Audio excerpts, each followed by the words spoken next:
Brother Anthony here with our Thursday Throwback edition. With schools across the world opening back up and most of them going virtual, as Christian parents, we have to take precautions for our children while they're online. In John chapter 17 and verse number 15, Jesus said it like this: I do not pray that you should take their children out of the world, but that you should keep them from the evil one. Parents and children, it's important that you come together and have an online internet agreement one to another. And I thought with this Thursday Throwback edition, this would be helpful, especially when it is our job to protect our children from the evil one, that both parents and children come down to some kind of agreement. And what I call the 10 Commandments of virtual learning, of being online. Number one, I would ask my parents, and we will set up rules for when I go online. We will decide the times of the day that are right for me to use the tablet, how long I can use the internet, and the kind of places I can visit, and the places that I will always avoid. This is critical, because you got those predators online that's trying to sneak our babies away from us. It's trying to lead our babies away from Christ. It's trying to tamper with the minds of our young. And it's important that we recognize, their friend and their neighbor, that some of the sites that's out there is just not good for our children to visit. Number two, no matter who asks while I'm online, I would never give out my home address or phone number, the name of my school principal or teachers, what my parents work, or their telephone numbers at work without getting my parents' direct permission. In other words, confidential stuff needs to remain confidential. If somebody don't know it, then they should get with those, when they see those particular people, or the principal, or the teachers, or whoever it may be, when they see them again, it's their responsibility to get that information. Because they can take that information and use your name or use you in a situation that may not be healthy or good for you.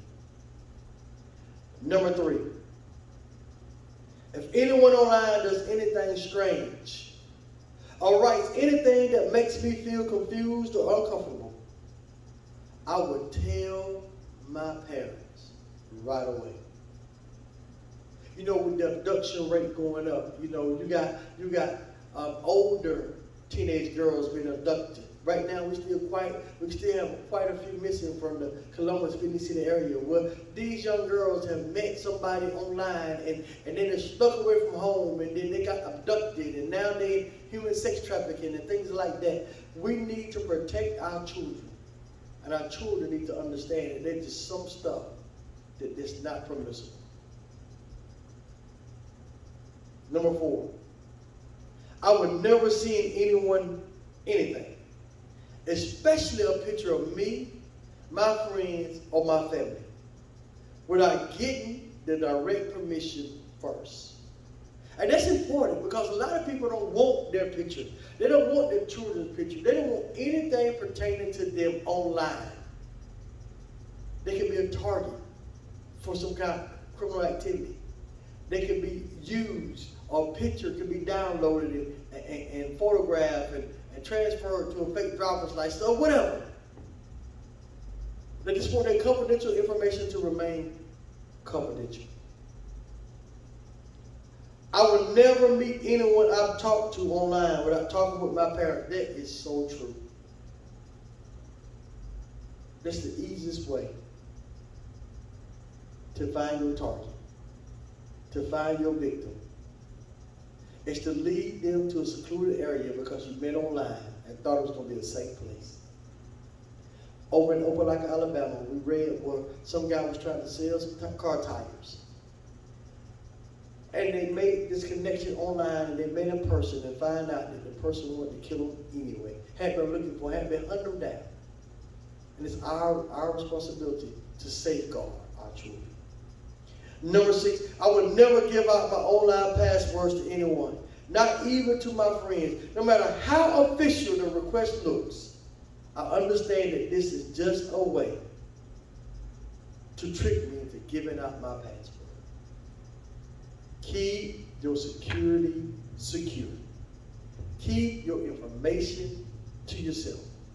It's all right to share it with your parents. It's all right if a school administrator has it. But it's not all right for your friends to have it. It's not all right for your boyfriend, your girlfriend to have it. It's not all right for your best friend, your BFF to have it. It's not all right for people to have information that's directly linked to your personal profile. If I want to download any games or programs, I would show them to my parents first and ask for permission. Give them the opportunity to look at it. You know, a lot of our young folks are using TikTok now.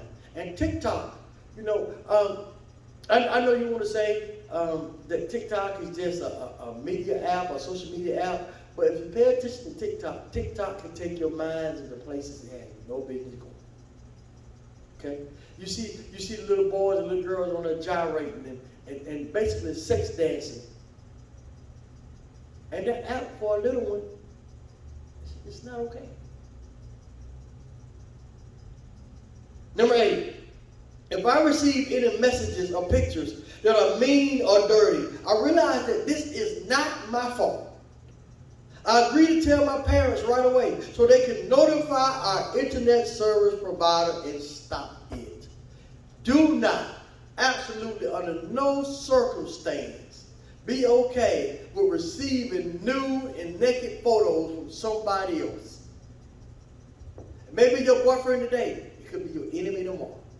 It could be your girlfriend today, it could be your enemy tomorrow. Keep the nude stuff off the internet. And besides, it's not safe. Once you put stuff out there on the internet, it never goes away. It goes into a cloud in outer space, and the right kind of hacker, the right kind of people can get access to it, and next thing you know, your business is exposed worldwide. Number 9, I would never use bad language or send mean messages online. Self-explanatory. And finally, number 10, I understand my parents have the right to look on my computer whenever they want to see where I have gone on the internet, the email I have sent and have received, and what do I do in and out. Parents, it's your cell phone, you're paying for it. It's your internet, you're paying for it. It's your house, they're living in it. Check what your children are looking into. That innocent Johnny, that little innocent Susie may not be as innocent as you think. So help them keep their innocence by doing security checks from time to time. The internet can be a blessing or a curse. Parents, keep an eye on your children. Guide them in proper use of this modern marvel. And just as you do in any other areas, make sure you safeguard your children. This is Brother Anthony with the Thursday Throwback Message. Hoping that I can help encourage somebody. Hoping that I can help raise the awareness about this virtual learning.